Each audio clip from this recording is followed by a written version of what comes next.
Rencana renovasi Gereja Paroki Santo Vincentius A. Paulo Gunung Putri Kabupaten Bogor ditolak Ormas Badan Pengembangan dan Pemberdayaan Umat Islam atau BP2UI. Mereka menggelar aksi penolakan di depan gereja pada 6 Desember lalu. Mereka menuding keberadaan gereja itu ilegal. Massa membawa spanduk dengan tulisan seperti tutup dan bongkar gereja ilegal dan gereja pemanipulasi aturan. Bahkan ada narasi yang menyerang gereja dengan tudingan pengkhianat umat dan pemecah belah masyarakat. BP2UI menilai renovasi dilakukan tanpa koordinasi dengan warga sekitar. Mereka juga mengklaim gereja belum memiliki izin mendirikan bangunan atau IMB. Ketua BP2UI Anhari Sultoni menyebut, pembangunan rumah ibadah harus patuh pada prosedur perizinan. Menurutnya, selama izin dianggap belum terbit, kegiatan pembangunan nggak boleh dilakukan.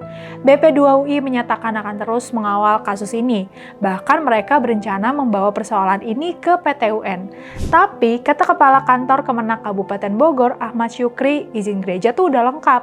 Ia bilang IMB gereja tuh udah terbit dari 21 Desember 2000. Secara hukum dan administratif, keberadaan gereja dinyatakan sah. Ahmad menyayangkan masih adanya aksi unjuk rasa. Terlebih, persoalan ini tuh udah dibahas dalam rapat resmi di Kesbangpol Kabupaten Bogor pada 17 November 2025. Rapat itu juga dihadiri perwakilan massa penolak. Hasilnya jelas, izin gereja dinyatakan lengkap dan gak bermasalah. Sikap intoleransi terhadap keberadaan gereja udah berulang kali terjadi di berbagai daerah, terutama di Jawa Barat. Rumah doa Gereja Kristen Immanuel di Garut contohnya. Tempat ibadah itu ditutup paksa karena dinilai belum berizin lengkap. Padahal rumah doa tersebut berdiri sejak 2010 tanpa konflik. Akibat penutupan, jemaat harus beribadah jauh keluar kota hingga berjam-jam.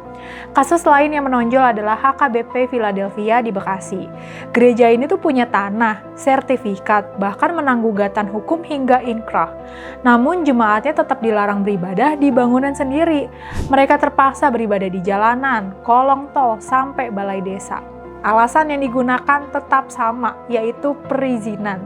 Tapi di luar isu tekanan massa intoleran atas dalih perizinan, isu lain adalah sikap aparat negara. Dalam banyak kasus, justru Kemenak wilayah dan pemerintah daerah memihak massa intoleran dan mengorbankan kelompok agama minoritas.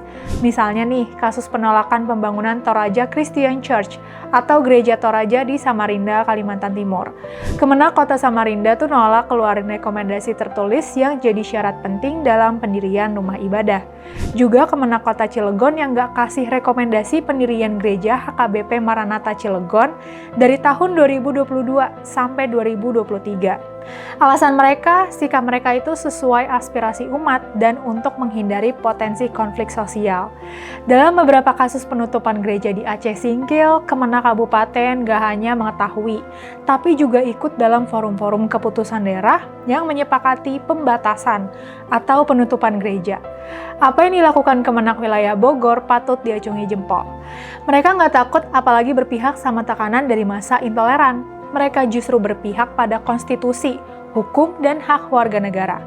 Ketika izin gereja udah dinyatakan lengkap dan sah, Kemenak nggak ikut bermain aman atau ambigu.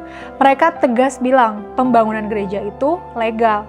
Seharusnya apa yang dilakukan Kemenak wilayah Bogor itu bukan anomali atau pengecualian. Seharusnya apa yang dilakukan Kemenak wilayah Bogor itu jadi standar nasional. Bukan cuma bagi Kemenak di daerah lain, tapi juga bagi pemerintah daerah, aparat keamanan, dan seluruh unsur negara ketika berhadapan dengan isu pendirian rumah ibadah umat beragama minoritas. Ketika izin udah sah dan hukum udah jelas, negara nggak boleh ragu atau bernegosiasi dengan tekanan massa. Sikap Kemenak Bogor menunjukkan bahwa membela hak umat beragama bukan soal keberpihakan pada kelompok tertentu, tapi menjalankan mandat konstitusi. Ketegasan yang dimiliki Kemenak Kabupaten Bogor pun patut ditiru. Kalau negara konsisten bersikap tegas sejak awal, ruang bagi intoleransi akan menyempit dengan sendirinya. Yuk, rawat terus keberagaman di Indonesia.